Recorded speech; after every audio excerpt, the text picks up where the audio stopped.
them are more than pals. Our show can be a little gay, but if you're not, that's okay. You can listen and have fun either way.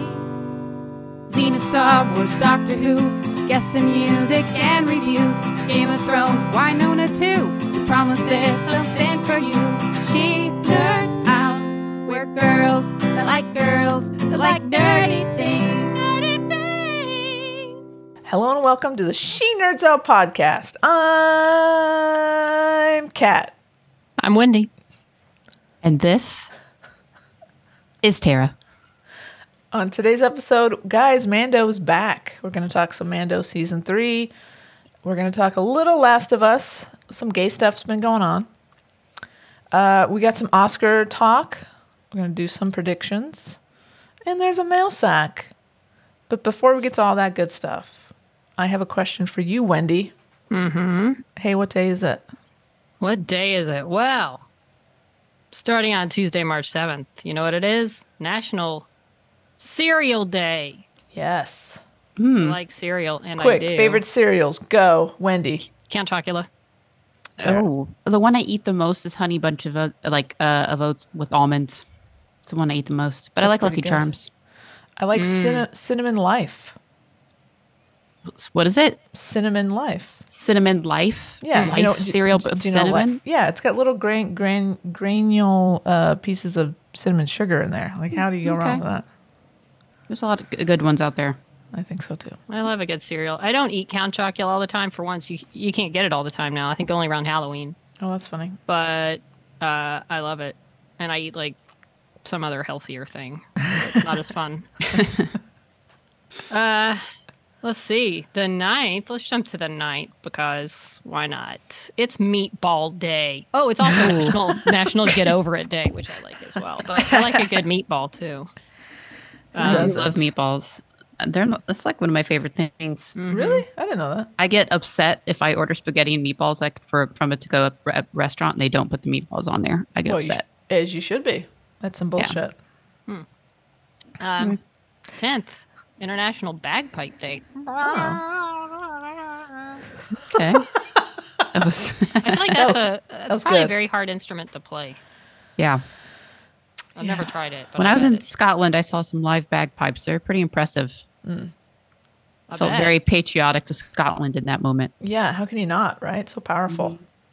Tara, here's a day that I feel like you would appreciate. I lost my place, of course. The 10th, though, is National... No, I jumped ahead. The 9th is National... Oh, my God. Sorry, my computer's... How about the 11th? Let's go to the 11th. National Worship of Tools Day. Oh, okay. Where I know you like tools, Tara. I do. Like worship. I think you said worship. I'm like, what is that? I did. It is worship of tools. Like go take care of your tools is what it's saying. Go out, clean them, appreciate your tools, take stock of what you have, embrace your tools. My dad cleaned my garage that day. And it's go. That's a good day for you to clean your garage but you know what? You have less time to do it because the 12th is daylight saving time. So we all lose an hour of our life. Wow. Okay. We're already there. All right. Fine. We're already there. Fine. Oh, and I'll give a special shout out to the 13th, National Canine Veterans Day for all those little dogs that, in the Army or, all the dedicated canine units who served since World War II. Amazing. Thank you for your service. They don't have a choice, someone decides they're going to be in the military. They do not. Yeah, they do a good job, and they should be celebrated. Indeed. Well, guys, I was a guest on a podcast called Late Night at the Homestead. It is a great Erper run podcast. Shout out to Rach, Tay, and Sam. They invited me on. Here's the spoiler guy. Anybody could be on. You just you fill out their little questionnaire and then you're on. So it wasn't like, don't make a big deal about it. But it was, I want to make a big deal about it. Okay. What did you talk about? Talked about ERP, as you would imagine. Well, any specific aspect of ERP or just sure. ERP talk, so what's cool about this podcast? They invite ERPers on and talk about how they, first found the fandom, first found the show, and then just kind of get to know you and how ERP, how you ERP in your daily life, or kind of any kind of ERP stories. And so I talked about my first convention experience with ERP, talked about moderating, talked about podcasting, we actually did talk about some of the show as well, and it was really fun. Had a great time with those guys. If you haven't heard their podcast, you should go check it out. It's a good way to kind of fill that hole of ERP, between conventions and not knowing what's going on with the show. And yeah, they're great. You guys should go check it out. You could be on their show. You guys could fill in the questionnaire. You guys could go on. Yeah, think about it. Yeah, they're great. All right, cool. We'll check it out. Yes. I assume it's everywhere where podcasts are sold and downloaded. That is exactly right. And I think it came out yesterday. Yeah, go check it out. Anne Hicks Bleeker's been on that show. Casey, her partner, her podcasting partner, has been on that show. Heidi Hansen, a guest and friend of this pod, have been on that show. It's a lot of fun. Check it out. Okay. Well done. I did a thing on Friday. Oh. But first, before I get into that cat specifically, there's one more day that I just discovered. This day, the day of recording. Yeah. The day of recording. Yeah. The Empire Strikes Back began filming on this day. Whoa. And what year did that start filming? I lost my place. But I'm guessing probably 79? 78? 79. That's awesome. Principal photography on Empire Strikes Back began with a 10-day shoot in Finse, Norway. Oh, boy. Wow. 4 years ago. That's wow. Staggering. And also, that's awesome. So they started with Hoth, man. What a way to start. Yeah. Started with Hoth, and it was very snowy. And I remember hearing stories like 44. Yeah. Some of Luke's scenes, they just basically, the door of the hotel, they just like, go out there in the snow, and we'll stay here by the hotel. And they just filmed him in the snow, like right outside the hotel. Really? Because it was, yeah. That's awesome. Some of the stuff, like probably just him like lying in the snow or things like that. Yeah, right. Anyway, so Friday, Liz from LA invited me to a screening of Everything Everywhere All at Once at the Aero Theater in Santa Monica. I love the Aero. I've never been there, but it was very nice. It was like a cool, like, I don't know, artsy theater, I guess is the word. I don't know. They have a lot of screenings. They have special events, and, the Daniels, the directors, were there. Nice. For Q&A after the film. And I'd only seen the film once in a theater, and I'd always wanted to see it again. And I noted, I realized how just really good that film is. I don't think it's a perfect film. It's not one that I like love as one of my favorites ever, but it's just so clever and, creative, and it's such a fun, really well done movie. But what I didn't notice the first time is that I noticed the aspect of the screen would change. Like it was like it filled the screen, and then it would like become more letterboxed within the screen. Yeah. And I guess they said people now are so used to different aspects, different video types, like on YouTube or wherever they're watching things. They're just used to different things, and they would change it for like depending on the either the mood or the time period of the section that they're, I noticed when it would go to like when she was the actress, the alternate universe where she was an actress, it would kind of fill the screen, and then some of the other like where the action scenes, it would shrink. That's so cool. It changed aspect ratios depending on what they were doing. But yeah, that being said, it was really fun. It was really late. Oh no! That's right. I'd been up since 2:30 for work. I'd also had a couple of beers with coworkers after work. And it was all I could do. Seriously, it was all I could do to get off my bed and drive to Santa Monica for a screen. Boy! And thank you, Liz, that she bought popcorn, and she also got waters for us. But she also bought popcorn. I was like, no, I wasn't really that hungry, but she just had a little bit of it. She was like, here, you can have whatever. I'm done. And so that popcorn, I think, eating that popcorn kept me awake because once the popcorn was done, I started getting a little sleepy. Oh no! But the Daniels came out after, and also Jenny Slate, who was in the film.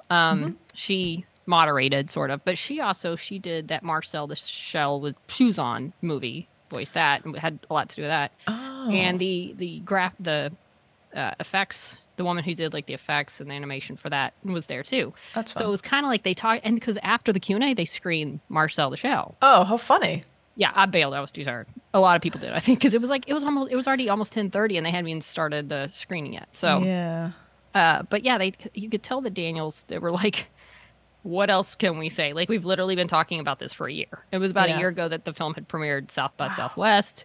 Wow. And they asked, and it was like a film crowd. So they asked some good questions, like, what was the toughest thing from the script to actually translate to screen? Great question. What was the answer? What did they say? That was like, there was a scene, I guess, where they're walking into the building, the tax or whatever the building, the IRS building.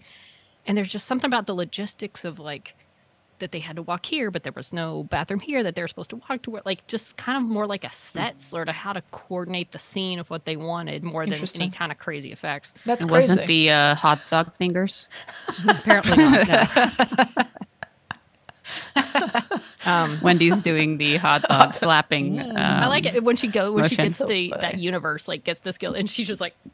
I mean, there's so much fun stuff in that movie, and I also was reminded how really good Stephanie Hsu is in that. I mean, she was so good. They all were good, and it was funny. They had like after like the fight scenes, they would have standing ovation or not standing ovations, but applause after some of the big fight scenes, and then the credits. Cool. I have a feeling it would have gone this way regardless. Like, if whatever the order it was, it was Michelle Yeoh, yay! Stephanie Hsu, yay! And then Ke Huy Quan, I'm screwing up that, I'm sure. And it was like, yeah!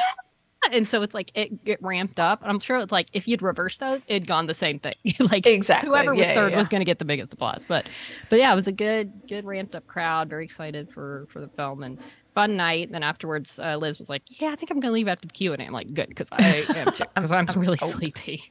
But yeah, it was good, and I'm sorry I didn't stay for Marcel the Shell with shoes on, but I do want to watch it because it's also nominated for an Academy Award.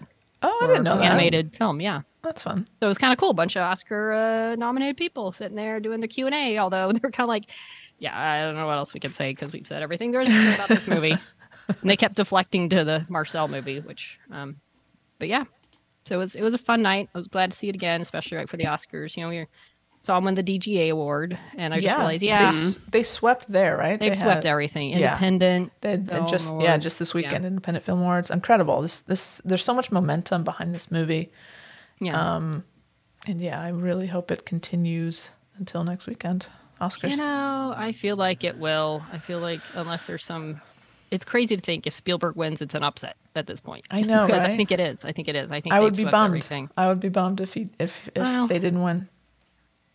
Yeah, I think I would be more bummed on I feel like, I guess, I mean, I'm always happy when he wins, but I feel like of course we'll get to Oscar talk later, but I feel like if the Daniels won, it would be like, oh, we got everything but the biggest one, so I feel bad for them. Yeah. Same with the actors involved. Right. They've won a lot of things up till now. And I think the only independent Spirit Award that they didn't win was, I think Stephanie Hsu beat Jamie Lee Curtis for supporting actor or actress or something like that. So, that kind of sucks that they're split there. Is that the case? Yeah. I guess we talk about this during the Oscars, but yeah, we'll get to that. We'll get to that. Yeah, they are. They're both nominated. Ugh, brutal. Yeah. All righty. Right. Although I think they'll probably both lose to Angela Bassett, so it doesn't matter. You think so? I guess like Angela's been winning all the other. I think she's been winning all the supporting actress kind of things. Got it. So interesting. Probably gonna, and it's Angela Bassett. Come on. And they might split some votes. And that's exactly, tough. exactly. Tough. I think of the two, if I had to just pick, I mean, they were both great, but I think I'd go Stephanie Hsu. I loved Jamie Lee Curtis, but I think Stephanie she was fantastic. So yeah, okay, we'll get into that a little bit I don't more. get a vote, so all right. No. I think it's time we jump into our mighty mail sack. All right. It's a little bit bigger this week. It is. It has grown. It can hold a little bit more. So I have a mail. From Anonymous Beer Buyer 2. Love it. Entitled Cocaine Bear. Hey guys, I figured since I now have this email address, I may as well use it. Plus, I saw Cocaine Bear this past weekend and had a bit of a crazy theater experience, so I thought I would share. First, as a general review, I can't call it a good movie, but it was extremely enjoyable to watch. The movie was very self-aware, and as Tara said, it was something. I agree with the critique that it could have used more of the bear. The movie is at its best when the bear is on screen. I personally would have also enjoyed more of Dee Dee and Henry, but I've found that I may be in the minority with that. See below. The following has spoilers, so maybe skip this email if you plan to see the movie. I don't. No. Not right. I mean, I don't need to not be spoiled. Like, I'm there for the cocaine. So, listeners, if you don't want to be spoiled, just be aware. Yeah. Because I've read this, definitely a synopsis of sorts. Okay. So spoiler. Dee Dee and Henry are kids who ditch school to go to a waterfall in the park. Along the way, they find a brick of cocaine and dare each other to take it. Oh, my God. That's awesome. What a great... Sum it up. They find a brick of cocaine. Yeah. I found this scene to be hilarious, and it got a big reaction from the audience. It was mostly laughs, but at least one woman in my audience was very offended about kids doing drugs, and I guess she started complaining about it to the people around her. At this point, I couldn't hear her, but that didn't last long. Oh, boy. Dee Dee's mom, played by Carrie Russell, finds out the kids skip school, and she heads into the park to find the kids. She finds Henry first, and the two escape from the bear and head out to find Dee Dee. Henry starts asking about taking cocaine and wants to know if the bear will be okay if it only took cocaine one time. Mom was not stupid and figured out what was going on. I loved Carrie Russell and thought Henry was adorable, so I could have listened to him lie about taking cocaine for the whole movie. So he actually took the cocaine? No, he took, that scene was really funny because they were joking and Henry was like, these kids are like 12, I was going to say, 12 years old. And Henry's really cute. He's got like a thick Southern accent. And he's like, of course I've taken cocaine before. And then Dee Dee's like, no, you haven't. And he's like, okay, you show me how you've taken cocaine. And Henry's like, all right. So they like take a knife and they cut it and they scoop out a huge thing. And the whole crowd's like, oh, you're like, oh my God, don't do it. And so it's hilarious. But yes, they do it. And so when Henry does find Carrie Russell, like he's even like he's like still high. He's still high, sure, yeah. Pretty great. That's amazing. Okay. All right. So, Anonymous BB says the anti-drug lady did not agree with me, and at this point, most people in the theater could hear just how dumb she thought the movie was. Towards the end of the movie, Mom, Henry, and Dee Dee are reunited. Mom tells her kids that she knows about the cocaine and she doesn't care. She's just happy that they're alive. Seemed reasonable to me considering all the dead people in the movie, but the irate anti-drug lady was enraged and she got very loud with her displeasure. At this point, people are shushing her, but she was having none of that, and she just got louder. Oh, God. At the end of the movie, she and another woman were yelling at each other across the theater about which is worse, a movie showing kids doing drugs or talking during said movie. When the credits rolled, most of the audience bolted for the exit. I've never seen a theater empty so fast. The two women continued to yell all the way to the door. God. I walked out behind a couple of women who were sitting near the anti-drug lady, and one of them said, enough already, we get it, drugs are bad. And honestly, I cannot think of a better summary for the Cocaine Bear movie than drugs are bad. This was a 10 movie experience, 10 out of 10 movie experience for me. I typically hate people talking during a movie, but this fight escalated so quickly that it added to the fun of the show. If anyone listening decides to see this movie, see it with as big of an audience as you can find. Yes. And if you're lucky, maybe you'll get your own anti-drug lady to enhance the experience. Wow. Abby, too. For one, if you're anti-drug and you're going to see a movie called Cocaine Bear, that's on you. Yeah. Right. Like, literally, what it's do in you the title. think? What do you expect? And you know, there's like every preview has had these kids in it where they're, Anyway. And then just leave. Let's just leave. Right. Walk out. You're If you're not bothering offended, walk people. out. I don't get it. Right. Go get your money back or something. Yeah. Right. P.S. Can you guys tell the listener who is working through Xena Season 1 that it's okay to follow Kat's advice to skip to the good episodes? Browbeating someone into watching all of those Boyfriend of the Week episodes has to count as cruel and unusual punishment. It's part of the journey! That's fine. AK, if you would like some hints toward the better episodes, then just email me at anonymousbeerbuyer2. Oh. That's the number 2 at gmail.com. This is the message board. Board. Yeah. I'll give you enough information on how good or bad the episode is that you can make an informed decision on whether or not to watch. Perfect. You can then just claim that you watched them all so you don't have to worry about Snot Team 3 coming out. Wow. AK, don't listen to that. Watch all the episodes. I stand by my... You don't want to be incomplete. Come on. It's like you don't have to go back and rewatch them, but you want every little thing that adds up to the scope of their lives. Every little moment, every little story. It all adds toward the big picture. So just watch them through the first time. If you ever go back, there's ones I'd skip now, but not. Hey, the but first you've time, earned the right to skip I've earned those. the right. I think I know? have. Okay. Okay. Email over. I've from Beck. Yay. Beck's on a roll now. Beck is Yeah. back. Beck is back emailing. All right. Hashtag Beck is back. Right. Beck is Beck back. says, Beck is back. Beck. Hey, nerds. Hey, Beck. Beck. Hey, Beck. Sorry. Wendy. My God, guys. That was terrible. Should we try it again? Yes. Sure. All right. Hey, nerds. Hey, Hey, Beck. Hey, Beck. Beck. No. All right. Moving on. Well. Look at how the opinions of Cocaine Bear have changed. Wow, this is a Cocaine Bear heavy episode. It is. I do seem to recall copping a bit of heat from 2 out of 3 overlords when I brought this up forever ago. I believe in a discussion on animal treatment was then had, after which I felt the need to remind you guys that I do in fact have several rescue animals in my care. I wonder which 2 out of 3 it was. I mean, I know it wasn't Kat. She was already familiar with the story of Cocaine Bear and chuckled along with me. I'm certain one was Wendy, but who could be the other one? Oh, that's right. Tara. And now all of a sudden, there isn't enough bear on cocaine for you. Amazing. You're just like my mom. She also doesn't listen to opinions / recommendations unless that exact same opinion / recommendation comes from anyone else in the world, in which case she jumps all over it. JK, I love you. Have you guys heard about China discovering uncharted land filled with dinosaur-like creatures, some as big as 13 feet tall? That was a sharp right turn. No, I have not. What is that? If not, here it is. There was a video posted on TikTok from a lady who was getting her nails done, and the technicians were listening to Chinese news. She then used Google Translate to listen along and heard this news. And then she confirmed that she'd heard what she'd heard with the technicians. Now, I know there's a bunch of films telling us this is a bad idea, but God, I hope some eccentric billionaire has gone all John Hammond and just made a bunch of dinosaurs. It'd be my childhood dream come true. I'd be so excited. I wouldn't even care if I'd gotten eaten. You live in a fucked up world when the most unbelievable part of the story is the uncharted land and not the dinosaurs. So wait, is this true? According to Newsweek, I don't it's get- false.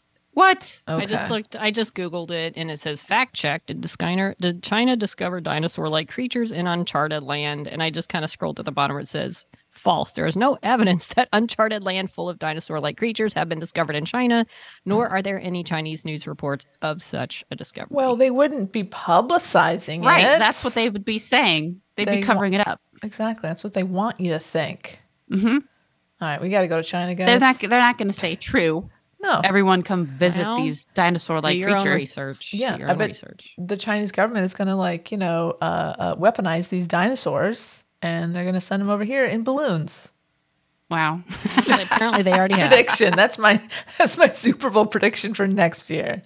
Is dinosaur-filled balloons descend upon Super Bowl, and fun ensues.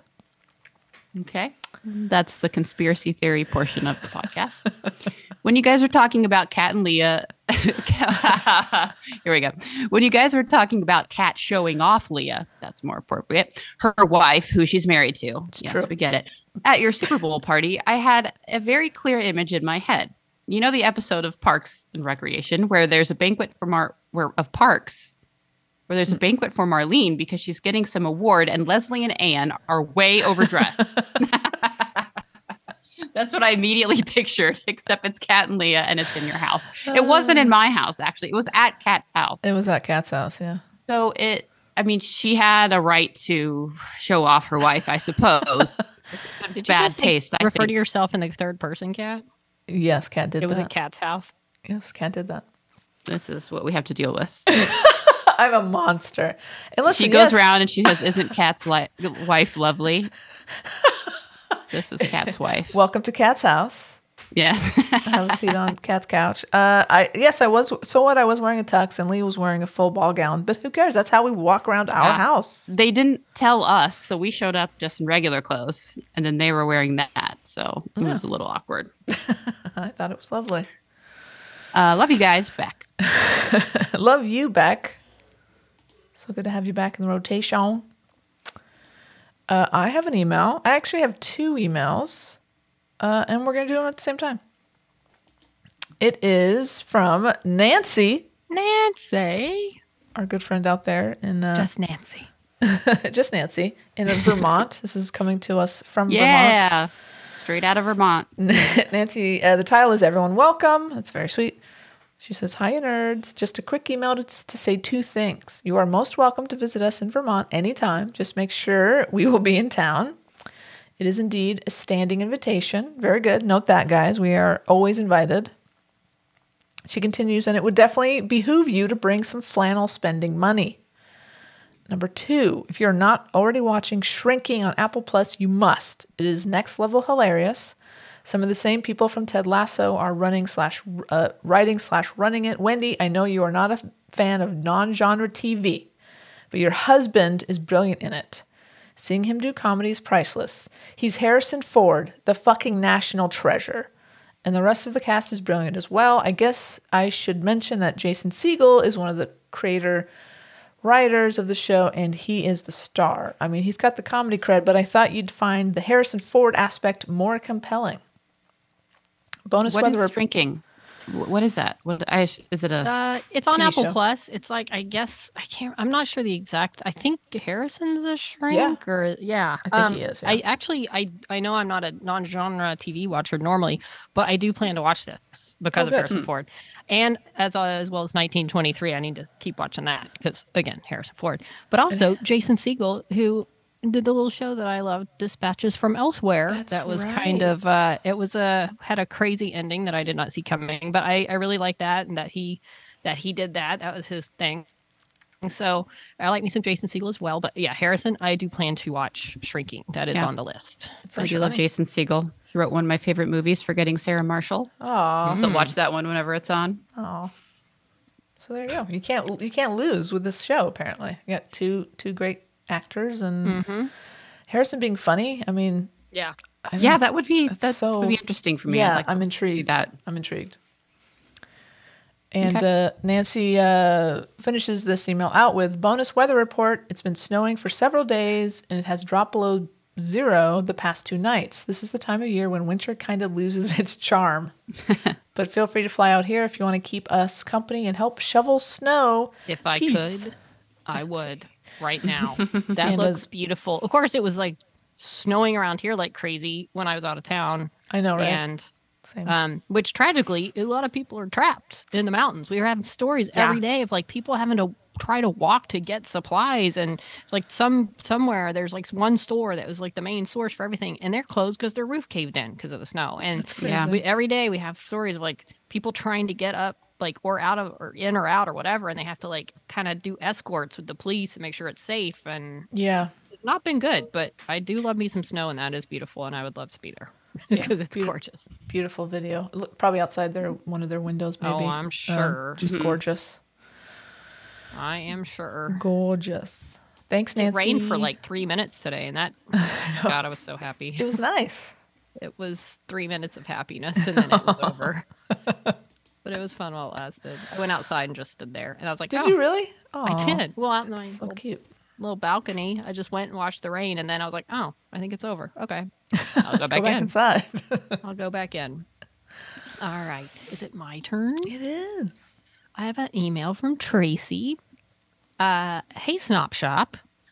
This is called Meg Was My Sexual Awakening. Amazing. Because I felt a little bad after my last email because I might have projected a bit onto Ellie and mislabeled her a sociopath. I do that all the time with people. I am a true crime junkie, so whenever a character / person exhibits even the slightest inclination towards violence without remorse, I assume they're a psychopathic serial killer type until proven otherwise. Probably a pretty cynical way to look at the world, but I have yet to be killed by a murderer, so it's working. See? Knock on wood. I will say that I'm enjoying The Last of Us as a show, independent of the game, but it's a little lame that they're making it so fluffy. Interesting. Some may laugh at that description of the show, but the game is exponentially more violent and brutal. Okay, I will say, Yeah. I'm shocked at how little violence and scary anything there is in the show. I mean, I'm very sensitive to that, and I'm fine watching the show. Yeah. So I almost find it a little slow at times, to be honest. They've made it more of a character drama with zombies instead of just the point being the fungal zombies killing people, because there are long stretches where you don't even see them. Right. Yep. Yeah, they're just sprinkled in every now and then. Yeah. I feel like it'll change towards the end, but what do I know? I don't know the game. So, yeah, exactly. Spoilers. Ellie might have stabbed one infected in the head at the mall with no blood shown, but in the game, Riley and her were taking on a full horde. Ellie was slitting throats and repeatedly shanking people in the game long before she met Joel. Yeah. She and Riley had almost escaped, but Ellie falls back in and Riley saves her, which leads to their bites. I think excluding the much more serious threat they lived through and the motions from nearly making it out in the show was a mistake. They both got beat by one regular infected. That just makes them look incredibly weak compared to the male character Joel, when they are definitely not portrayed as weak in the game. Interesting. Okay, here's my question. It's a game, so is like the fact, like, are you fighting? Like, or was it part of the story? Or were you the one having to fight? Like, in a game, like, you want more fight. Like, that's the game. Like, you're fighting the things. So was that part of why they had so many that you had to fight? Or was that part of, like, the, like the story... video story that went through, like, showing that? I'm guessing that, like, otherwise the game would be boring. That there was only one. Right. Like, if it's just one. Yeah. It's like, well, that's but a I kind of very was short surprised sequence. there was only one. It was unrealistic to me that there was only one. I felt like there would be a whole horde. Absolutely. Even like a few. Yeah, just a couple. Yeah. Right. More than one. But it also, maybe it helps to show why Ellie is not as sure of herself and confident enough to be taken on as much as she does at the beginning of their little journey together. I don't know. Maybe that was their way of justifying, like, she's not a badass yet. She has to become a badass, maybe. Yeah. Well, it kind of goes on, too, with Tracy. Additionally, the chemistry between Riley and Ellie was mostly awkward and unbelievable for me in episode 7. Yeah, I gotta say, I don't know that I felt chemistry either, but, their relationship in the game flowed so much easier and made more sense. In my humble opinion, Ellie needs to really get it together if they're going to portray her with any accuracy in season 2. She's been borderline useless in the show so far as Joel's partner. She's so much more capable and violent in the game. I want to see a little more of the action/brutality from the game in the show. Maybe that says something about me, but I think it really makes their actions much more believable when you can fully see the extent of what they're dealing with in the world unfiltered. I get that point. I do get that point. I get it. Yeah. That's right. Let's see. Last point. Y'all really need to rewatch Hercules. I know that's the animated Hercules, not the Kevin Sorbo Hercules. Oh, okay. Yes. Yeah. No, Tracy would never Very suggest important. that. I know I speak for a lot of queer people in my age range when I say Meg was legit the beginning of my sexual curiosity around women. She was the first Disney main character I saw who was flirty and teasing and had some serious curves that she worked intentionally. I specifically remember watching that movie and thinking she was the coolest person I'd ever seen. Who cared about Hercules? I probably thought at the time I wanted to be her, but in reality, I wanted to be with her. My little 10-year-old self was unconsciously like, damn, why can I not stop drooling? I'll stop rambling now before I embarrass myself further. Thanks, Tracy. No embarrassment here. No, we all Good had our points. weird little Very good characters points. that like we wondered about ourselves when we were watching. Yeah. And I've heard at least one other person say that about Meg. Oh, cool. Sure. I'm gonna have to watch that. I've never seen it. Yeah. Same. Oh yeah, she's curvy. I'm looking at pictures. Oh, yeah. I'm gonna Google it too. Yeah. But yeah, Hercules I've never seen, so I'll have to watch that sometime. Maybe we need to do a rewatch and Maybe. a deep dive. That'd be fun. Yeah. Oh yeah, she's kind of hot. I get it. I get the appeal. I get it. She looks like she got some attitude too. Yeah. Anyway. Okay. All right, I've got AKs this week, Great. so Good, I gotta good luck. prepare. Yeah, focus. All right. Take a breath. Okay. The subject is shit stir. Here we go. Oi, Crimmins. Not cool. Trying to get me in the shit with Judge Woody Benner. I'm not dissing Spielberg at all. If you remember correctly, AK had some questions last week about what makes Spielberg a better director. Why is he considered the best or one of the best? What's so great about him? I think that's what. Yeah. What's so great? That was emphatically not how the email was intended. You're just trying to make Wendy mad at me. I'm trained in gardening, not film and TV. I had no idea the things a director does that are visible in film. I haven't watched the different versions of Justice League to compare and contrast. I thought I was just asking. How dare you? I thought just asking would be a less onerous method of finding out. And now I know. So thank you, Wendy, for the sensible and informative response. I get it now, or at least I get it a bit more. Jurassic Park and Schindler's List were in the same year. Mind blown. Good dude, too. Excellent. Case rested. All right. AK is satisfied with that explanation. Okay. Good. Happy birthday to Anne. Legal drinking. Expected to be mature now. Of course, Anne turned 21, as you all know. Last week, yeah. Though I guess if she doesn't listen to the snap, she won't know or care. So never mind. We very excited to hear the Snop report. Analytics. Yay. God, I am such a Snop nerd. Glad I wasn't being offensive with that. Although, finally down to the last 4 episodes of season 1. Speaking of being offensive. I look forward to them raising their game. Bring on the production values. Oh, they're coming, AK. They're coming. Damn, we promise. We promise it gets better. How did I never realize that Keira Knightley was in the Phantom Menace? Shocked. What? That is crazy. Wait. Although, to be fair. What? Did you not know that? How did I never realize that was... Yeah, that's what they said. That was Keira Knightley. In the she was one of the little handmaidens. Padme's hand... Really? You didn't know that, Kat. I am this year's old when I found that out. You didn't know that. I didn't know that. She was the decoy. Like, whenever there was a decoy... What? Yeah. But honest, in that, I mean, it does not look like Keira Knightley. Like, if you just looked at the picture, you're like, I guess it is. But honestly, you don't... It doesn't look like Keira Knightley. When you just look at the picture. Keira. She played Sabby. Uh-huh. Yeah. Wow. She looks so sad. Yeah. she was a serious young queen decoy. So interesting. Wow. Okay. Yeah. Surprise. AK continues. Although, to be fair, Phantom Menace, so maybe I wasn't paying that much attention. Maybe I only watched it once. Speaking of Star Wars, Mando is back. Woohoo. I know this is probably controversial and okay, hate me if you must, but I prefer Mando to Andor. To be fair, I haven't actually finished Andor yet. It's not that I got bored, exactly. I was watching it with my dad, and we've not had the chance to finish it. Or maybe we just haven't chosen it when we've had a chance.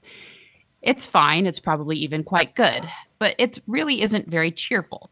I know there's a place for dark, and Star Wars is often it. The clue is in the title. And Rogue One was an epic war movie. But 12 hours of dark, gritty resistance to space Nazis is just a little wearing. Hooray for the full canon lesbians, though. About time. I kept waiting for it to get really good. Maybe that's the bit that's about to happen. Do the last 2 episodes make the whole thing great in total? Oh. Thoughts, Wendy? I feel like every email now. I'm actually going to talk about this when we talk about Mando coming up. Oh, great. Oh, okay. Yeah, perfect. We'll save it. We'll save it. While I await your reassurance, I shall go and watch Weird Aliens, lightsabers, dark sabers, the Force, all things escapist things I actually love about Star Wars, hopefully. If Mando has taken a turn for the dark too, I shall be severely put out. It's winter. I need cheer. Oh. AK does live in England, and it is, a little bit dark there right now. Thanks for another great week of incomprehensible faffing about. Oh, that's nice. Thanks, AK. AK. Yeah, I will. Thanks, Because we are going to talk about Mando, so I was going to do a little comparison talk. But okay, as y'all know, I like dark. I like moody and depressing kind of things. So this Andor is right up my alley. So that's why. I mean, I love it. I love it. But I can also see. Oh, well, we'll get to it. We'll get to it. Okay. I'm intrigued. There's room for all the things in Star Wars, and they're all wonderful. Oh, I agree. I completely agree. But we'll talk about Mando. Okay. And this. Okay. Well, since we're Oh, by the way, one more thing before we move on. Talking about handmaidens in Phantom Menace, did you also know that Rose Byrne was a handmaiden as well as Sofia Coppola? No. Wow. Oh, wow. Star-studded handmaiden crew. Yeah. That's amazing. Okay. There you Had go. a spinoff, A Handmaiden's Tale. Honestly, that would be really funny. I would love to see that Star Wars movie. The Handmaiden's Tale. That has a ring to it. Doesn't it, though? Yeah, right? I'd pretty rather good. watch that version than the actual show. Yeah. It's fucking depressing. Hey, listen, because AK had asked some very personal, intimate questions about our analytics last week, let's get into some stat talks, guys. It's stat talk. Alright. So I think AK asked, what countries are like your biggest listenerships? And so because of that takes a couple keystrokes to figure this out. So that's what we've done here. We have a list of all the countries. Guys, we have listeners in over 144 countries. Whoa, 144 countries. That's crazy. Yeah. Looking at this list is really fun because I don't know probably where at least half these countries are. I love that somewhere in these countries, one person has downloaded. I know. It's fun, right? Yeah. So let's start. Right? Let's start with our top 10, and then we'll go down and have fun in the lower numbers. So, Okay. and I think I've counted this correctly. 1, 2, 3, 4, 5, 6, 7. Okay, I think our to start our top 10 is Brazil. Hello, Brazil. Okay. We love you. Brazil is number 10. Number Our top 10. 10. Yeah, country. we're going lowest. Counting down. Yeah. All right. So thank you, Brazil. We Thank love you, Brazil. Yeah. Somebody want to? We could just each take. We'll go up. Oh, okay. I'll go next. It'll be France. fun. Oh, great. France coming in at number 9. Bonjour. Bonjour, France. Thank you. Number 8, we have Belgium. Bonjour. Oh, no, that's not right. I think they do. Don't they speak French in I Belgium? don't know. I don't know. We'll never. There's no way to know. Belgium, Probably reach out. ways to- I'm sure someone in Belgium Nope. speaks French. Not. And there's not possibly any way to find out. Next on our list is the Philippines. Hello, Philippines. Welcome. Hey. Thank you for listening. Thank you for staying. We appreciate you. Yeah, and then we have India. India coming in strong. What's At up, number India? 6. What's up? What's up? Hey, India. Hey, India. Hey. You know what? Now I can think of is, I think was it when Aubrey Plaza was on Saturday Night Live and they did like the Miss Universe or Miss whatever contest and they were like introducing their countries like they do in the actual pageant. And it was like she was like, "France," and they were like, "Where are you from?" It was really funny. But anyway, Germany is next. Next on our is list. Oi, Australia. G'day, Oh, mate. Australia. G'day. All G'day. right. Jump on the Before it's Barbie. All right. So sorry. Then we got Canada at number 3. Number 2 was the UK, United Kingdom. Thank you, United Kingdom, for being number 2 on our list. Oh, that's not. That I went slipped into Kiwi. Sorry. No, it's easy to slip into Kiwi. Yeah, it's all right. Whoa, hey-o. Our number one. Our number one country, no surprise, kind of boring. It's the United States. Hello, United States. USA. No, please, please don't do that. No. But wow, what a fun little trip around the world we just did. Yeah. But like, guys, look at all these goddamn countries. This is incredible. This is cool. Yeah. Yeah. And just even like, it's just 128 downloads in Greece, I know. or just Yeah. It's like a very 33 in random. Trinidad and Tobago. Yeah. And then Let's see where we have. I want to know where we have one. Oh, I love One- the ones. The ones are funny. One download. Yeah, in let's do it. Sierra Leone. Cameroon has One download in Aruba. Botswana. Where's Jersey as a country? Oh, I've been to Where is that? Botswana. Jersey, I'm guessing, is like in Eastern Europe, maybe? I don't know. Or maybe I don't know. Tell us where you're from, Jersey. Where are you? Help us, Jersey. That one time you listened. Yeah, please come back. Are you still around? I guess we're Apparently not. these- They these are listened the- and they were done. Probably not if they have ever. These are the the countries largest- Hey, where Jersey we're not for these people, I guess. It's the largest of the Channel Islands between England and France, a Oh, self-governing oh. dependency of the UK with a mix of British and French cultures. Oh wow! Oh, my God, I wanna go One of the there. Channel Islands. Wow, that is A mix of British and French. Like they have awesome baguettes, lots of beer. Let's go. By the Are way, there Belgium castles speaks there? Dutch, French, and German. Kat. Thank you. I okay. got one of those. Liechtenstein. That's not a real country. No, it is.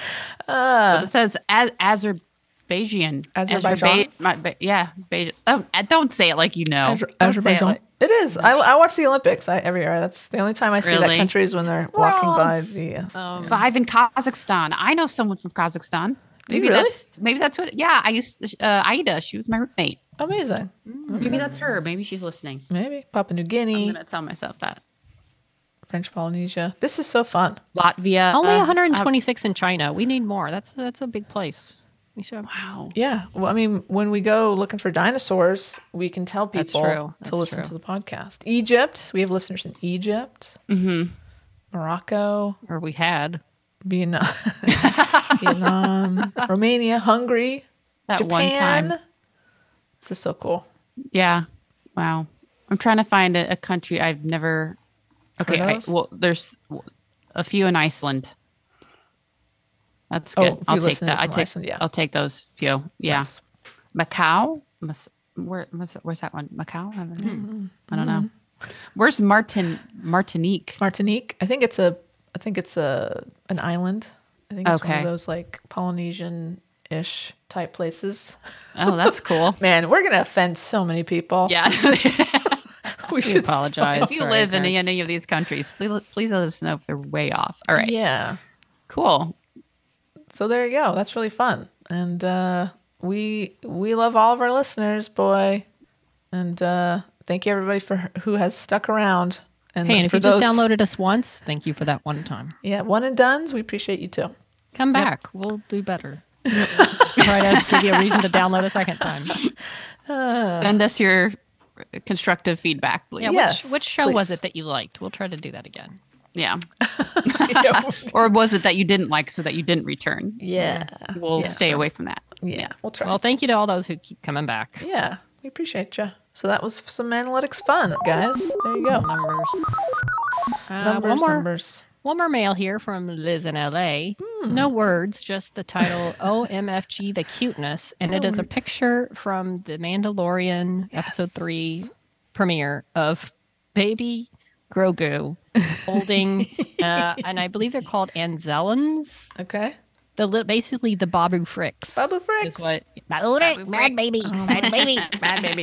Because I he love them thinks so it's much. a toy, and oh my god, I was laughing at that so much. Babu Frick. No, he broke it. No pick. No squeeze. No Bad squeeze. baby. Yeah. Grogu wanted to play with the little bad baby, the little Anzellan, and no, Grogu, no, put him down, no. You like Barbie picks. He's not a toy. Not a toy. Oh my god, that was so cute though. so I love them. cute. I'm a little disturbed that they're shirtless, but oh, whatever. It's okay. You know, whatever. That's how they work. Exactly. They're more But that comfortable. is, I think that's a picture from the end credits because you can see the name. Yeah, it is. listed on there. But that was a very funny, cute moment. Bad baby. I hope we have more of them coming up. Oh, we better. Well, Zellin. they're Well, going to they have- fix Site yeah. 11. Then They Yeah. went to get the part and they're going to come back, right? Yeah, I hope Fix so. them up. they better come back because they're freaking adorable. Okay. Get my ballot here. So we'll Yeah, be get talking your- to Mando here in a little bit. We will. Yeah. We will. But first, We got Oscars all right. coming up, baby. Oscars are coming out. Get out your ballots. We're gonna do a I little like Oscar. your the 2023 play along ballot. Like, Yeah. play along. Play along with us. And I got this one off of the Oscars website. So See, it's Looks official. Looks yeah. official. And it's, I'm scared you I'm know, casting a vote when I click on that. It's I don't think you are. And it's it's you could I like these because you print them out, and if you have like friends coming over or something, you can all do your ballot and Man, then we used see to who do that. wins. Every year we'd print them out. I miss Oscar parties. I know, me too. It's a fun thing. So I think we'll just talk about the big ones. I don't think we need to get into, sound or Animated short film because I haven't seen any. makeup and hairstyling. Meh. Let's just do the big ones. Okay. Okay. So up first would be actor in a leading role.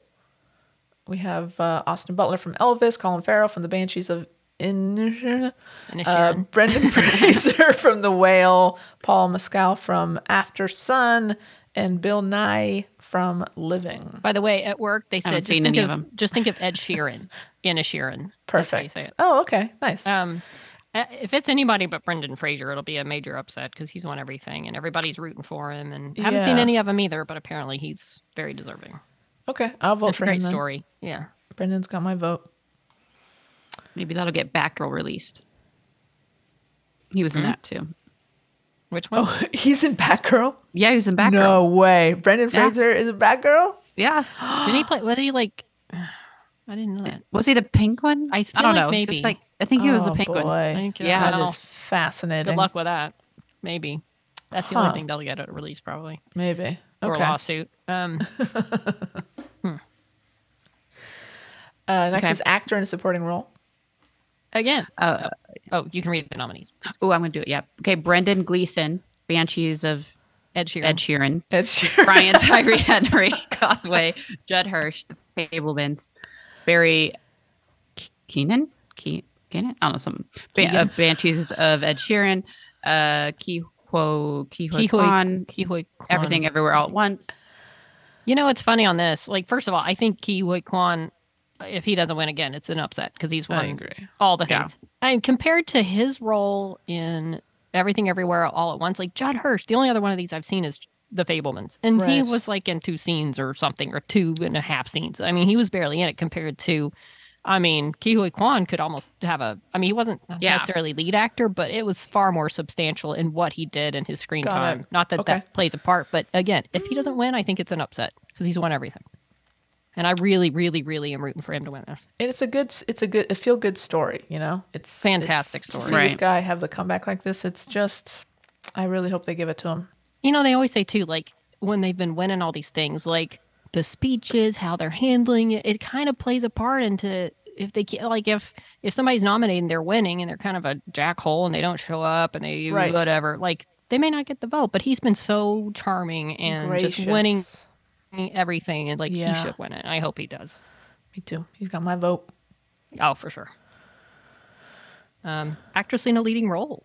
Kate Blanchett, Tar. Never heard of her. I'm just kidding. Anna de Armas, Blonde. Andra Riseborough to Leslie. Michelle that the Williams, controversial the one? Fablemans. Yes. Okay. The one that came out of nowhere because campaigning. And then, of course, Michelle Yeoh, Everything Everywhere All at Once, which, I again, mean, I think she'll win. I hope she wins. The only other one that I really liked Michelle Williams in The Fablemans, but it's Michelle Yeoh's year, I would think. I think the only other one, honestly, if it's not Michelle Yeoh, I feel like it would be Kate Blanchett, Yeah, just because it's Kate it's Kate Blanchett. Yeah, right. But golly gee, I hope Michelle Yeoh wins. That would be such an Exactly. upset. And again, it's been for her too. It's been such this great story, and the speeches and the whole everything about it is just so perfect. So I hope she wins as well. I was watching Guardians of the Galaxy 2 and forgot. Oh my God, she had like this weird little cameo as some space, pirate Oh, renegade I'd forgotten person. about Yeah, that completely. yeah. Oh, that's She didn't have a interesting. very big part. Like it was the end of and then like Sylvester Stallone's in there. I forget what's his name. Duncan something. But anyway, yeah. And she was one of the Space Raider people. That's fun. Oh yeah, I forgot she was in it. Barely. She was also in Star Trek Discovery, and I loved her in that. Ah, It was a great role in that. Anyway, well, actress in a supporting role: Angela Bassett, of course, from Black Panther; Hong Chow from The Whale; Carrie Condon from The Banshees of Ed Sheeran; Jamie Lee Curtis, Everything Everywhere All at Once; Stephanie Hsu, Everything Everywhere All at Once. This is a tough category. It's tough, but I think this is the one that's kind of up in the air for me. I feel like it would be if one of the Everything Everywhere people were nominated. But I feel like if Angela Bassett wasn't here, I think it'd be tough. But I think Angela Bassett's been winning everything. It's Angela Bassett. I think they're Okay. gonna give it to her. I think Jamie Lee and Stephanie kind of split the everything yeah, vote. that's the thing. But after seeing it, man, Stephanie, she was just so good. But I think it's gonna be Angela Bassett. So you're going for Angela. Yeah, but those supporting categories, that's where the shocks always seem to happen. I know. yeah. What do you think, Tara? Who are you going to put I'm going to down? go Angela as well, just because I think that Jamie Lee and Stephanie will split some votes. Okay, I'm going out on a limb here. Yeah. I'm going Stephanie Hsu. Okay. I going would for the not be shoe. shocked in any capacity if that was the case. Yeah. Angela's won, right? For something else? Um, I feel like she's won before. is it but for the can't- Tina maybe Turner not. movie? No, she actually didn't win for that. But I feel like there was something. let's find out. Let's see what Wikipedia says. Yeah. Well, you look that up. I'll go Okay. to directing. Love it. For directing, we have shocker, same movies here. Banshees of Ed Sheeran, Everything Everywhere All at Once, The Fablemans, Tar, and Triangle of Sadness. What is this Triangle of Sadness? It sounds very sad. I've heard it's actually kind of funny and Is it? absurd, like an absurdist kind of movie. Oh, okay. I mean to check that out. Yeah. She has not won, by the way. Angela Oh, you Bassett. beat me so- to She it. hasn't. No, so I feel like she's- for that Wow. reason alone, she'll win. She hasn't? No, That's she crazy, was right? nominated for What's Love Got to Do with It, but she didn't. She's probably won other things, but just not the Oscar. Yeah. So then there you go. Maybe that's gonna be a factor in that category. What category were we on? Directing. I think Best Picture is probably the next big one. Oh, Best Picture. I feel like it's gonna be Everything Everywhere. Yeah, well, this I one mean, has more on there in There's here. It's all 10, right? There's I'll- 5 choices and 5 tokens that they threw in there to get viewers, like Avatar and Top Gun, and your Women Talking's in there. Yeah, it's a great movie. It's not gonna win. This is a very flooded category. The shock would be too. All Quiet on the Western Front got a ton of nominations, but I just don't think it's gonna. I mean, it's supposedly very epic, and That'd be a but- shock though. I mean, yeah, I think if Everything Everywhere All at Once doesn't get it, I think it's a upset. And I think it'll be the Fablemans if it doesn't, but who knows? Yeah. But I think it'll win. All right. Well, it's gonna be fun. I mean, it should be a fun. Although show. you know what? They often like to split the categories, and I could see a situation where the directors win for Everything Everywhere All at Once, and we get a different Best Picture because they're like, Yeah. we really like the job they did, but yet we see. don't necessarily want to give it, and we like the acting, we like the directing, we just don't know if we want to give it the Best Picture of the whole year. But I don't know what would beat it unless it was Fablemans or if they just randomly went with All Quiet. But I just don't know. I think it'll probably win. But again, there's so many people, so many films in that category could spread the votes out more. That's I know true. someone Makes it a randomly gives it to someone else, Avatar or something. Yeah. stressful. Editing. If it doesn't win editing, come on. I mean, That to me is like it's insane. it's a shoe win. It has to. I would that think so, editing yeah. was ridiculous. It's intense. Yeah, it's just, and to keep everything straight, just to keep everything moving and comprehensible and Yeah. All right. There you go. We'll see. We'll see what happens next weekend. See if Can't we're wait. right. Let's move on to some TV. Let's do it. Some Last of Us. So last week, episode 7, we got a flashback episode. We'll start it out in the present with Joel, very wounded. Yes. Somehow, it doesn't show how Ellie has brought him from kind of the middle of nowhere, bleeding out next to the horse. Somehow, he's now indoors. Yeah. You see like a trail of blood. We Yeah. followed that trail of blood, but we don't know how the hell she was able to do that. Yeah. So that happened. And he's basically like, leave me, you got to go on. And then it kind of jumps to this flashback episode where we find Ellie in like essentially a military school with Fedra, right? Mm-hmm. That's what I gathered. Yep. Training to be, and it looked really like a pretty normal school. You almost wouldn't think that it was post-apocalyptic. But yeah, so she gets in a fight, and the girl says, your friend isn't here anymore, and she's the one that did all your fighting for you. And Ellie said, well, fuck that. And so she beat this girl up, and she gets sent to the principal's office. And the principal, or whoever this guy is, he's not really a principal. He's kind of a military guy. Yeah. He runs yeah. the school. Says basically, hey, either you can be, like that girl and be the one cleaning up after everybody and getting bossed around, or you can be like me, you can be a leader. I see potential in you, and you can be the one telling her what to do. But you got to stop like beating people up and get your stuff together. So which one is it going to be? But apparently you learn that she's had this friend that's kind of missing or that's left. So now she's on her own. She's got to make a decision if she's going to go all in on being part of Fedra, or if she is going to keep, trying to, make trouble. Yeah, be a pain in the ass and not do what she's supposed to do. Yeah. So she says, all right, fine. She's going to, go straight, and she's going to just go along with the program. And of course, she makes that decision. And then that night, her friend decides to come back, crawls through the window. So great timing. Of course. And she says, well, and what the friend's name is? Riley? Riley, yes. So Riley comes back, yes. Shows up. Of course, Ellie's like, where the hell have you been? I think it's been about 3 weeks at that point. Mm-hmm. And Riley's been busy. So she says, it wasn't, this wasn't for me. I left. I joined the Fireflies, and I'm with them now. And that this is my life now. And she made it clear to Ellie that, maybe you have a future here, but for me, the detail they gave me was basically shoveling shit, and they didn't give me a leadership opportunity. They gave, that was the opportunity they gave me. So I got to make my own future here. So understandable about why she'd want to leave. Sure.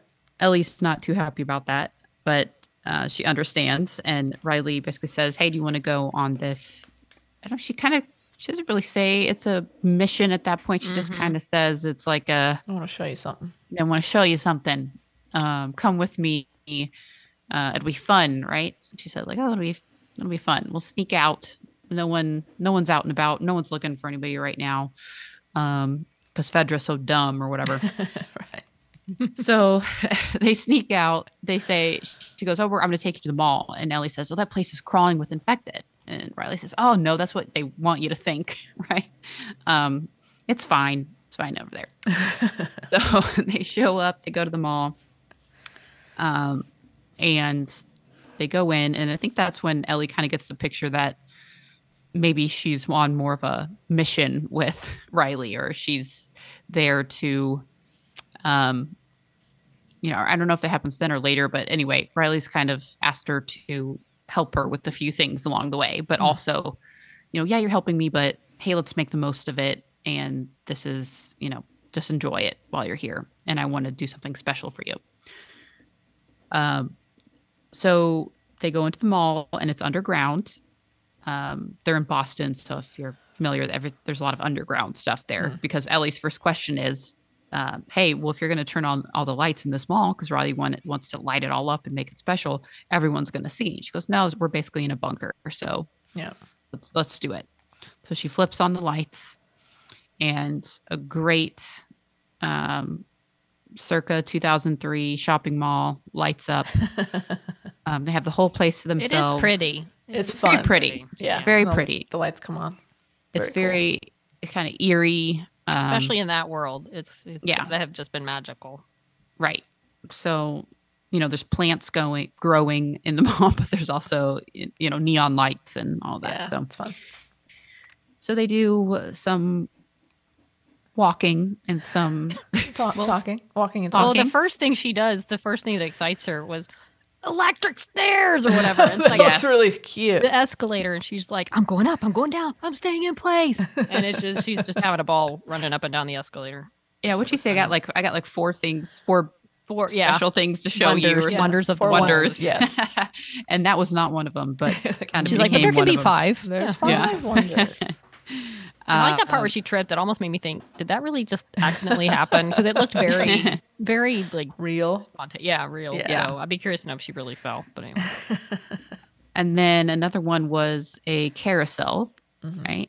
Very magical. Magic horses. Yeah. What was another one? The photo booth. Yes. Oh, that was cute. That's right. Yeah, the photo booth. and To me, the other one- most magical, the arcade. Yeah, Yes. baby. The That arcade. was freaking epic. where they found the Mortal Kombat 2 game. And so, and Riley, of course, knows that Ellie loves Mortal Kombat 2. And so she's done this very special thing where she's gone and broken the quarter machine. So they have an infinite number of quarters that they can just play and play and play. And I guess in the game, this is where there was some controversy. I was reading, they can't actually get the console to work. And Riley has to describe to Ellie like what it is. And I guess it was just kind of like a different, more seemingly special moment. So like that's kind of how they do it. So, but in this version they play, and I love Mortal Kombat. I have one in my house too. So Yes, you do. You just really seeing love it was very nostalgic for me too. That's awesome. Yeah, but that was definitely my favorite part. But then meanwhile, of course, while they're playing the game, it kind of pulls away and goes into a creepy like, dark hallway. Finally, there's a reason why this feels creepy. Right. And then you see one infected guy laying there, and he kind of wakes creepy up. shot when they backed out of the Yes. thing, and that was very good. Yeah, It was really good. yes. And to Tracy's point, I was like, oh, okay, there are infected there, and so you see the one, and I'm like, oh yeah, there's going to be a bunch of them. That's what I Right. thought. But there's one guy, One dude. and the thing was, he was also laying in the, like, what did they call it? The things that kind of like spread out that alert others to the know fungal that network thing. yes, the fungal network. So I thought, even though it's one guy there, he's woken up and he's alerting the others Oh, that that's someone so smart. is there. Like, so I thought more people would eventually be descending upon them. Absolutely. I didn't think about that. So that was just weird for me. That it Yeah. seems very unrealistic that there would only be one left in I there. wonder why they did that. Could have been I don't know. budget. Could have been time. They didn't want that big of a fight scene. They just wanted to get to the whole point that Even like 2 more would have been Yeah. Yeah, like higher 2 more. stakes. Like, Yeah. right. Huh. Because it just felt a little silly with one of them, and they're in kind of that costume shop area, and Yeah. he's not very coordinated. It didn't seem like it'd be that hard to take down just the one, and almost looked kind of silly. It didn't even look like a great fight scene to me. It just looked a little all over the place. Yeah. It would have been higher stakes if they would have at least had like one or two. Yeah. It didn't have to be a whole horde. Like, it's unbelievable they would have fought off that many. Yeah. That's but- interesting. Right. I mean, and Riley had a gun, so they could have had like 2 or 3 others, and at least she could have gotten a few shots off and shot him in the head, and Right. Take care of him quick. that would have been right. Yeah. But Huh. yeah. So at when they do get to that point after the arcade, they're kind of at what are they at the costume shop? I'm it's going like up totally like off a memory. horror I'm- shop. You're doing great. Yeah. Halloween costume place. Yeah. Yeah, put masks Yeah. on. And this whole time, there's definitely been some looks between them. Some Ellie, you can tell there's little something, some feelings, Lingering gazes. lingering gazes. Yes. For the 2 of them, especially in like the photo booth, just it feels like a date. That's what it feels like, that they're Yeah. on a date. Right. But I don't think they know that they're like. I think Ellie really wants it to be a date, and she's not sure if Riley Right. feels the same way. Yeah. Right. That's yeah. my impression. And I don't even know if they really know that that's what they. I mean, I think that they know that that's what they want, but they don't know how to express that, or that I don't know. So, so they're in this costume shop area, and they're up on the The counter the counter. display counter. Yeah. And what are they doing? They're like they're dancing. they're man. just dancing. Yes. With those The song masks comes on. on. Right. They put on the masks. They're dancing. It was really funny. It's a very cute scene. They got Yes. this big weird mask on. They're dancing, having a good time. Meanwhile, the creatures lurching toward them, kind of in the background. Yeah. It's a real and then mood they killer. they take off their masks. There's definitely some more longing looks.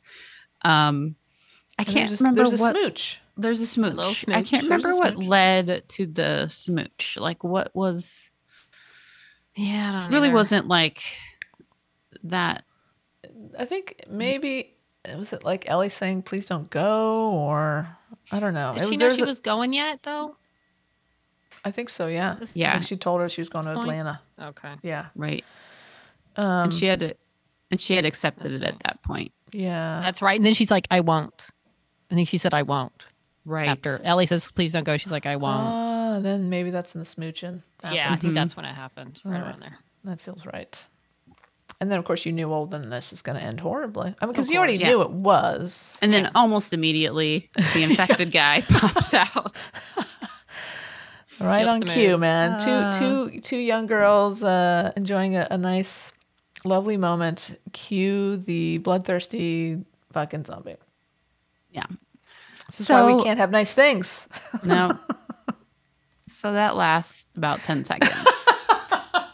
And then, so then they fight for their lives. Mm-hmm. They both are bitten. Yeah.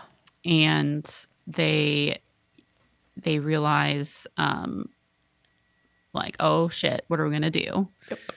And Riley has a gun. And at first there's like, for a second, thinking we could just shoot ourselves. Yeah. And then Riley says, no, we have to take the time that we have and, be together as long as we can.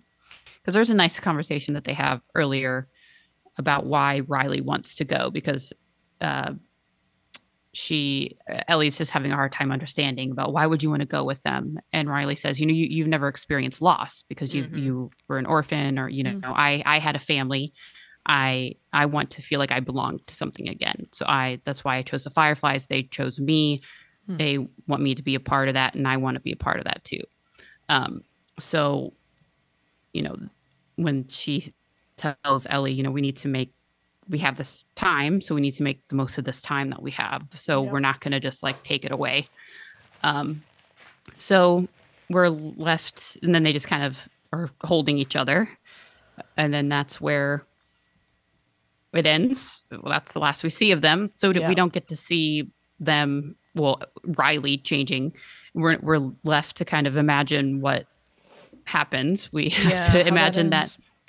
We have to kind of imagine, right, that eventually Ellie has to kill her, right? Yeah, I was wondering if we're going to see more of that, because like I was telling Tara earlier, like if Riley was bitten but Ellie wasn't, then I guess, I could see, all right, it implies that eventually she probably has to make a choice and kill her. But I feel like you're missing the whole Ellie, like Riley turns, but Ellie doesn't. And how she discovers that she doesn't turn. And I feel like that's a big part of the story, probably, that we might end up seeing more of this later, as far as when, her friend's not, is turning, but she's not. And then I feel like there's more to explore there than just like one got bitten, one didn't.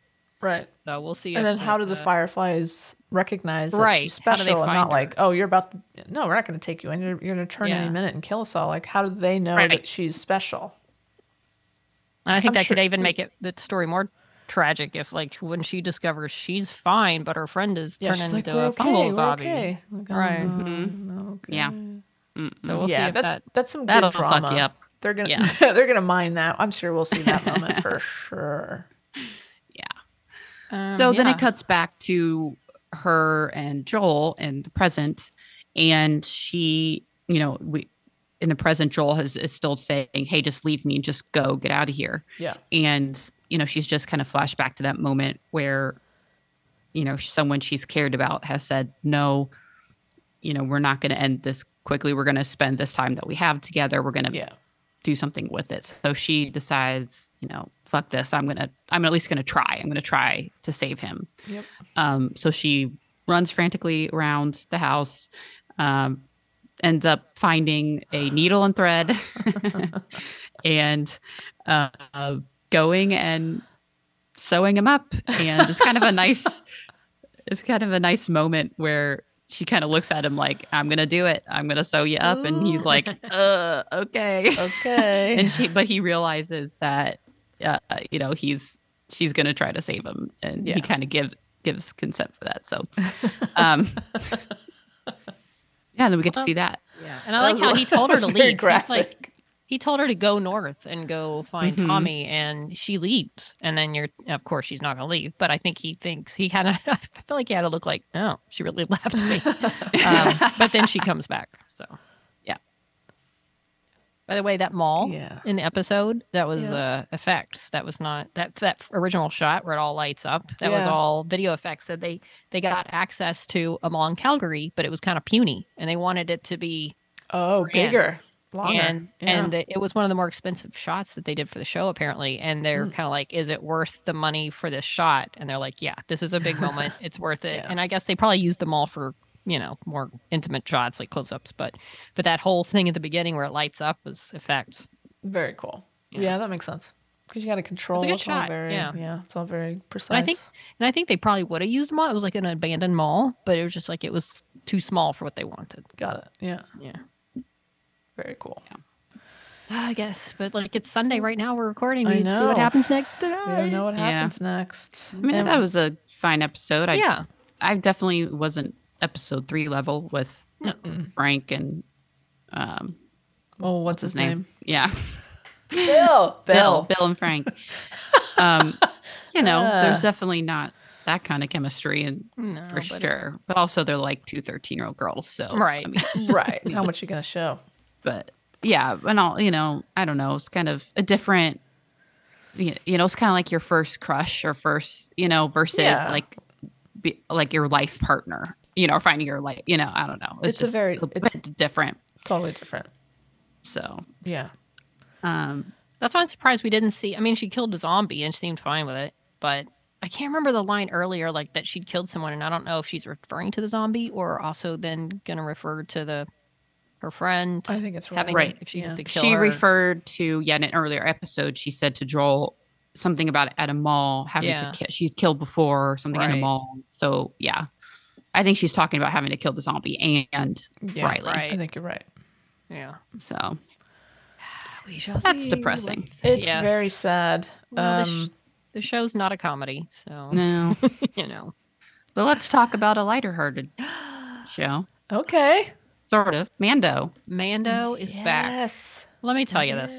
I watched it the other night, and then I watched it again this morning, and it made me happy. It took me to a happy place. Yeah. And I was thinking too, and like we're talking AK about Andor being more gloomy and depressing and serious, and Mandalorian. You got all sorts of crazy crap in Mandalorian, and I love it. And I love the tone of it, the feel of it. It's just fun. The music starts, and it's just boom, we're back in Mando world, and I love it. I love what they've done with it. It's back.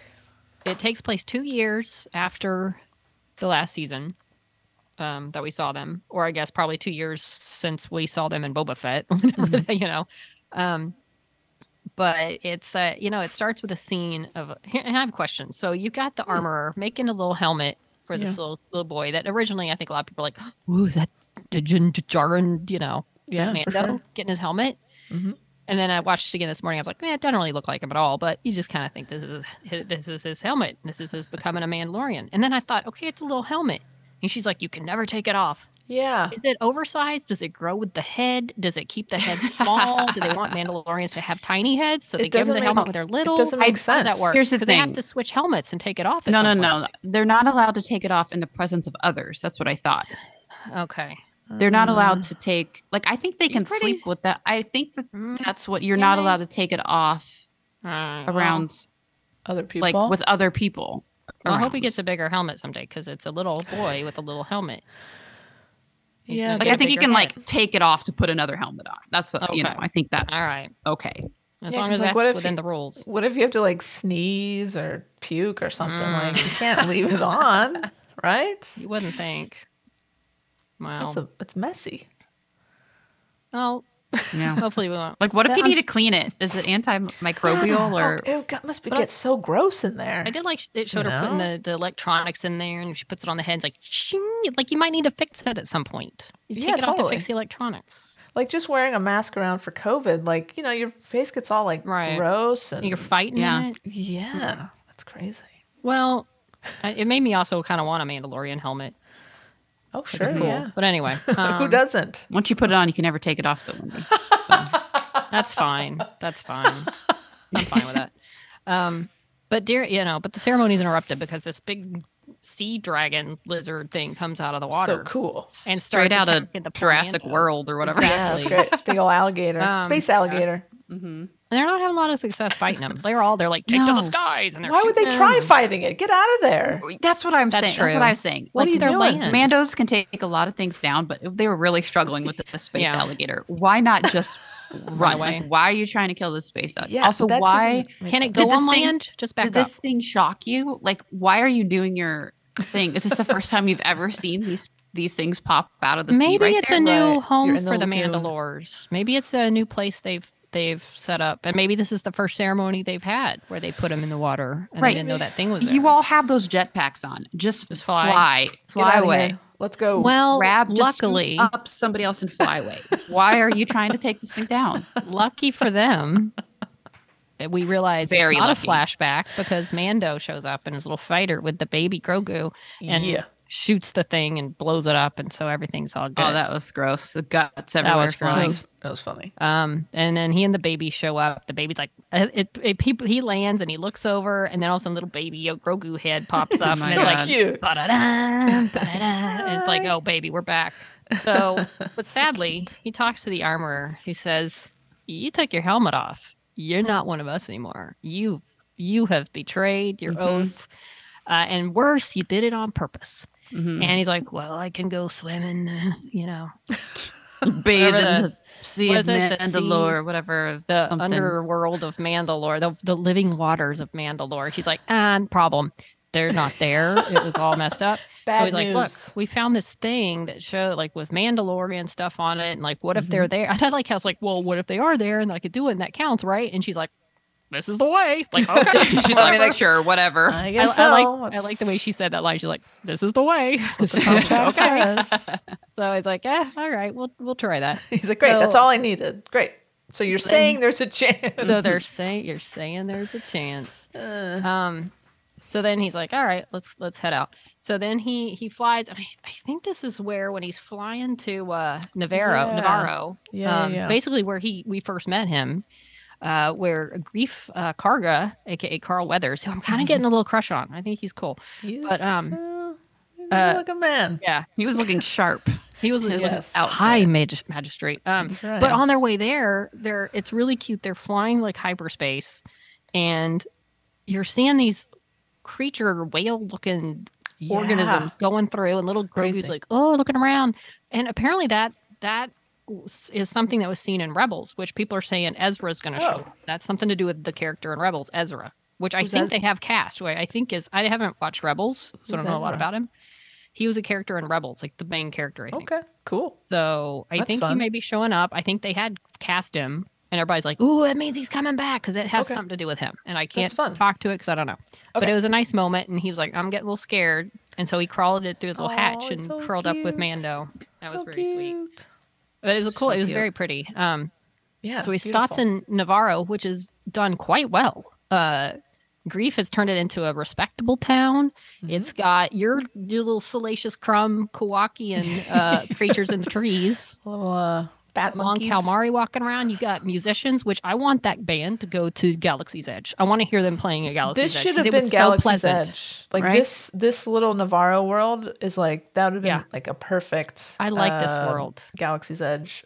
Just make some adjustments. Put Setting. those things in the trees. Yeah. Put that band out, and a little multi-armed chopping food guy chopping Totally. up some vegetables. It was very Yes. sweet. Kids playing in the street. They have a statue to IG-11 for his Yeah. sacrifice. Very cool. Grief Karga. Okay, Carl Weathers, man, we all first saw him as Apollo Creed, and now he's hanging out. He's obviously had a long career since then. He directs, he's in this, he's funny, he's really Does it good. all. I like me some Carl Weathers. He's respectable, and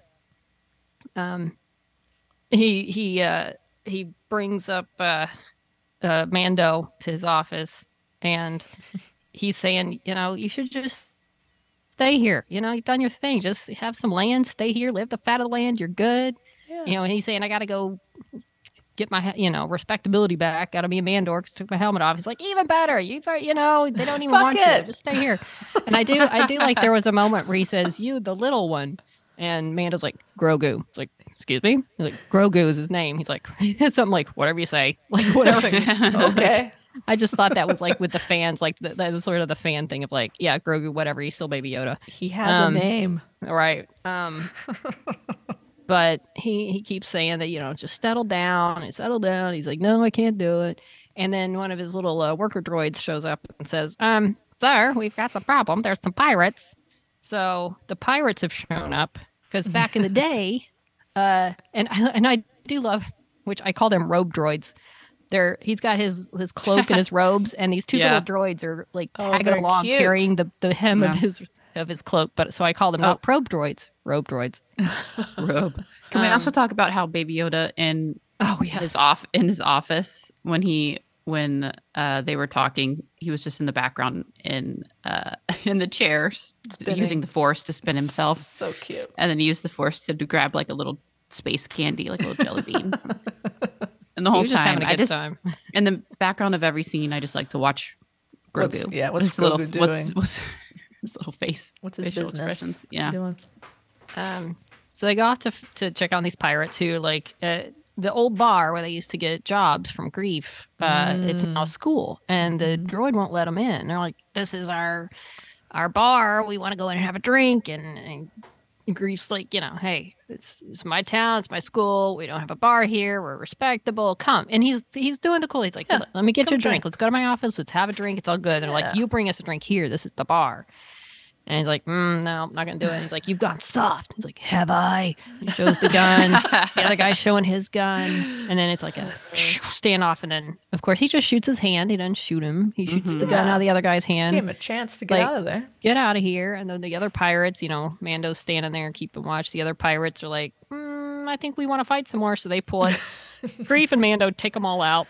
Easy. Leave the main piratey guy. There's a big pirate boss over him, and he's like, he lets him go so he can spread the word like your pirates aren't welcome here. So he lets the main guy go so he can tell the big pirate overlord, don't send your pirates to Navarro. We're respectable now.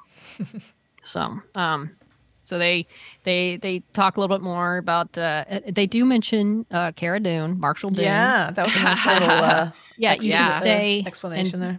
Right, be Marshall. It's like, well, what happened to Marshall Dune? It's like, she got a better offer when she brought in Moff Gideon to join the Rangers or something. Special Forces. It's like, what about Moff Gideon?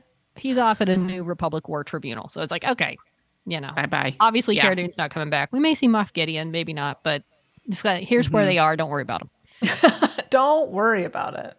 So he says, here's why I'm here, basically. And he says, I can't stay. I've got other things. I gotta go because I've got to take care of these things. But I'm gonna need IG-88. He's like, he's a statue. Like he's like, but those are his parts, right? Well, let me try to fix them. Like, all right, whatever you want to do. So they bring him in. He actually gets him working. He's tinkering, and IG-11 wakes up and he goes back to his old programming. That was pretty funny. That was really funny. Yeah, and then because it's only his torso. It's like torso, head, and one arm.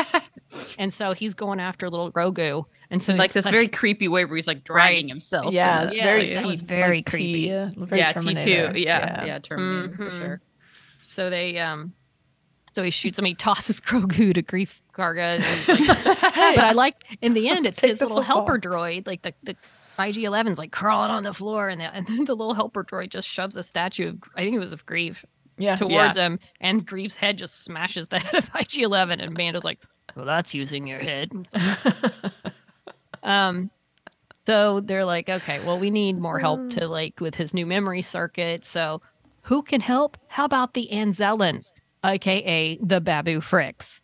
And there's a bunch of them now, and they're adorable. So and they're fun. It was so fun. It's just the way they're like, no fix, he broken, get party fixed. At first, they're in this tiny little cave, and it's hilarious that they have to basically roll the droid into there, and then they have to get down on the ground and look in there to see that there's this tiny little thing underneath. It's pretty funny. Because Mando's sitting in there with him. Yeah, and at first he can't understand what they're saying, so Grief's outside like, he says he can't fix them. And and finally, he starts to understand it, but it's I get it. And Grief's just still out there like, okay. And then of course Grogu decides the little guy looks like a toy and goes to pick him up, hence the bad baby. And That was absolutely adorable. No squeeze. No squeeze. To be fair, they are toys. I have one. It's right over there. And Do it's you really? cute. Yeah. Should I get it? I might need one. Yeah, I want to see. Because they're adorable. Kat is currently going to get her tiny Babu Frick toy. The Golden Girls are still standing guard in the back of the room.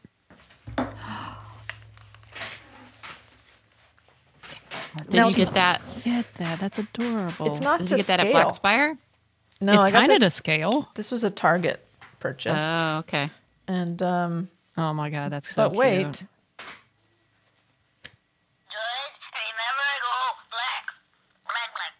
Oh my gosh. I think I want one. That is so cute. I love oh my him so gosh. much. Look, and he's not wearing a shirt. See? Not wearing a shirt. Authentic. Yeah. So yeah, who wouldn't want to squeeze one of these little guys? Of course Grogu wants them. I don't. So I don't blame him. That is cute. adorable. Yeah, I love it. Well, they no fix. We're gonna get part we fix. So they gotta now go to get the part, and he's like, keep an eye on the IG-11 parts. Yeah. Don't let them do anything. We'll be back. We got to get this part. So they take off to.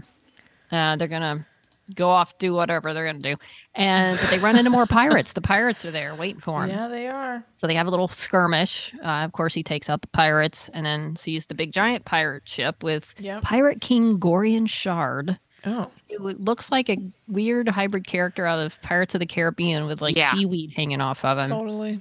He looks like first I thought he was like the guy from Naboo, the big guy, who was like King of the Gungans, whatever. Oh, He reminded me yeah. of him at first, but then I was like, no, he's a weird, creepy seaweed face guy. But they like hit the superpower, like the Tesla power button, and like off past the big ship and get away. Thank goodness they got away. Yeah. They next go to Kalevala, a planet in the Mandalorian system, Yes. where they see Bo-Katan hanging out, looking, and I call her Bitter Bo-Katan because she's very bitter. Katie She's very Sackhoff. Katie Sackhoff hanging out. He is quite a stand. Well, it's more of a Yes. sit. It's a wide spread. I Of a liked sit. it. It was a good Yeah, spread. and she doesn't move. She's the whole conversation. She's sitting the same way. She's like, I ain't getting Like- up for you. Zero fucks. And And she's not. And there's nothing going on. Like there's No. literally nobody there. She's just And hanging why out. was How long she has she just been sitting there? Yeah, right. Well, like, I did she think it know he'd was- arrived and she just went and sat in this chair? Probably power Probably. move. Right. Because apparently that's where her people were, that they were gonna go back and take back Mandalore. Right. But in a nutshell, it's like, well, you got the dark saber, not me. They all left when I didn't have the dark saber. They all took off. So you got the saber. Why don't you go lead them? They're your people now. You go do it because I got nothing. And it's nothing there anyway. You're not going to find your little waters. But if you do find them, they're beneath the Civic Center in the city of Sundari. But good luck to you. It's not going to happen. Your cult gave up on Mandalore long before the purge. She's all bitter about his cult. And Very bitter. she's Bitter in a Bo. bad place, this Bo-Katan. It's Poor like, Bo. this is the way. He's like, bye, Din Djarin. Like, I'll never see you again. And he I feel walks like we'll off see to her his again. next adventure to go renew his Mandalorianness. His vows. Mm-hmm. But I forget. Now, where is he going to find the part? Yeah, that was unclear to me. I There's forget. a lot because of then he We're went not traveling. here. We might not know yet. But maybe he needs to get his Mandalorian self back before. But no, he can't go to Mandalore till No. he gets Needs- the part because he needs Right. IG-11. Exactly. That's why he went there in the first place. Mm-hmm.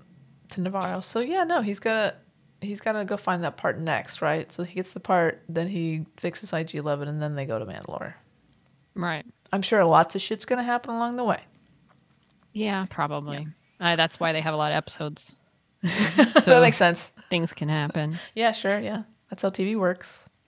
But it was nice, and I like the goofiness of like random characters and funny moments and robe droids and Yeah. no, I it's like the fun. lightness of this compared to Andor, and I also love Andor. So I like that there's balance. There's different Yeah, you can like both. types of series, right? And I love Mando.